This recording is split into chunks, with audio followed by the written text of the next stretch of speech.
বাড়ি ফিরছে ছেলের কফিনবন্দি দেহ। কাশ্মীরে অ্যান্টি টেরর অপারেশন চলাকালীন পাহাড় থেকে পড়ে শহীদ বাংলার বীর সন্তান জওয়ান সুজয় ঘোষ। কাশ্মীরে প্রাণ হারান বাংলার এক বীর সন্তান। জম্মু কাশ্মীরের কিশুওয়ার পর্বতাঞ্চলে অ্যান্টি টেরর অপারেশন চলাকালীন পাহাড় থেকে পড়ে আঘাত পান বীরভূমের বাসিন্দা সুজয় ঘোষ। সুজয়কে হাসপাতালের আইসিইউতে ভর্তি করা হয়।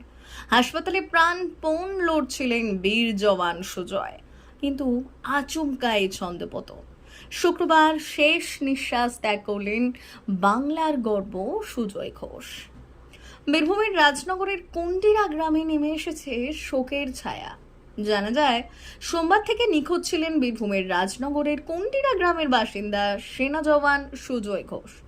শুক্রবার সেনাবাহিনীর তরফে সুজয়ের পরিবারকে ফোন করে জানানো হয় সুজয় ঘোষের মৃত্যুর খবর। বড় ছেলের কাছে জানতে পারলাম যে পাহাড় থেকে পড়ে গেছে, তারপর খানিক পর ফোন আসে যে মারা গেছে। এইটুকুই জানতে পারলাম। ঘরের সংসারটা সব কিছুই টানতো, সবাইকে ভালোবাসতো, সবাইকে বলতো ভালোভাবে থাকবে, গ্রামকেও ভালোবাসতো, দেশের জন্য প্রাণ দিয়েছে, তার জন্য আমাদের গর্ব। কিন্তু আমাদের ছেলেকে হারালাম, এটাই আমাদের দুঃখ।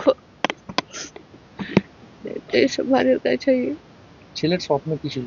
ছেলের স্বপ্ন ছিল সবাইকে ভালো রাখবো, ভালোভাবে থাকবো, গ্রামকেও ভালোবাসবো, সবার সাথে মিশে থাকবো। ছেলের ইচ্ছা ছোট থেকে একসাথেই বড় হয়েছে, এক ক্লাসে।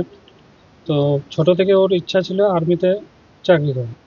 তো কোনোদিন মানে নিচু পোস্ট ভাবে না, সবসময় এখন আমাদের সাথে প্রায় দিন দু একদিন মধ্যে কথা হতো যে ওর ইচ্ছা ছিল এনএসজি কমান্ডো হওয়ার। খুবই ইচ্ছা ছিল, প্যারা কমান্ডো থেকে এনএসজি কমান্ডো। প্রায় দিনই বলতো যে আমি ট্রেনিং করবো, আর কোনো ট্রেনিংয়েও মিস করতো না, সব ট্রেনিংয়ে পুরোপুরি পাস করতো। কি শুনলেন? শুনে খুবই খারাপ লাগছে, এখনো পর্যন্ত বিশ্বাস করতে পারছি না যে এটা সত্যি কথা। বাড়িতে এসছে? হ্যাঁ, কত মানে কত ছোট থেকে দেখছেন? একদম ছোটবেলায় একসাথেই সব কিছু। কলেজে? হ্যাঁ, কলেজ পর্যন্ত একসাথেই পড়াশোনা, একসাথেই যারা একসাথে সব কিছু রানিং করা সব। এনসিসি সময় যখন পড়তো কিরকম ছিল? ও মানে আমাদের এই রাজনগর ব্লকের মধ্যে রানার হিসাবে ফার্স্ট ক্লাস, বিদ্যাসাগরে কলেজে একদম টপার ছিল, মানে এনসিসির দিক থেকে। ওইখানে ক্যাম্প করা বলুন আর সব কিছুই, মানে প্রতি ক্যাম্পে ও যোগদান করত। এনসিসি করতে করতেই চাকরি পায়। কত সালে চাকরি পেয়েছে? 2018 সালে। আমার সঙ্গে লাস্ট 6 তারিখ কথা হয়।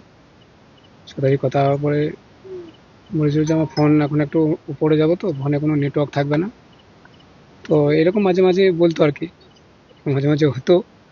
তো তারপর থেকে আর ফোনে কথা হয়নি। তো আজকে সকাল 11:30টায় আমার কাছে ফোন আসে যে সুজয় একটু আঘাত লেগেছে, আইসিইউতে ভর্তি আছে। আমি তখন ব্যাংকে ছিলাম, আমি তাড়াতাড়ি বাড়ি এলাম। বাড়ি এসে বাবাকে বললাম, বাবা এই ব্যাপার, একটু চোট লেগেছে ভাইয়ের। ঠিক আছে। তারপরে ঠিক 1-1.5 ঘন্টা নাগাদ আবার ফোন আসে, ওদের অফিসের সিও সাহেব ফোন করেন আমাকে যে আপনি কি সুজয় ঘোষের দাদা? বলছে হ্যাঁ। তো তারপরে কথা বললাম, হ্যাঁ স্যার বলুন। তো বলছি সুজয় আমাদের মধ্যে আর নেই।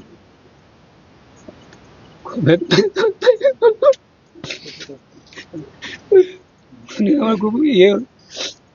আমি তো কান্নায় ভেঙে বললাম, আমি কোথায় বাবাকে বললাম। বাবাকে বলার পরে আবার সিও সাহেব বললো যে দেখুন আপনি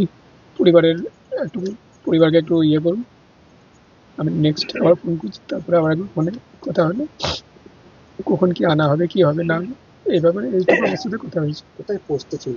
পোস্ট ছিল কাশ্মীর। কি পোস্টে ছিল? কি পোস্টে ছিল? 5 প্যারা, আর্মি প্যারা রেজিমেন্ট। কবে জয়েন করেন? 2018 সালের এক্সাক্ট ডেটটা মনে হয় মার্চ এপ্রিলে এরকম বটে।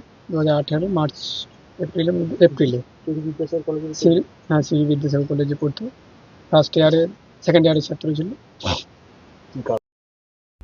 বীরভূম থেকে ইকবাল হোসেনের রিপোর্ট, পুরুলিয়া টুডে।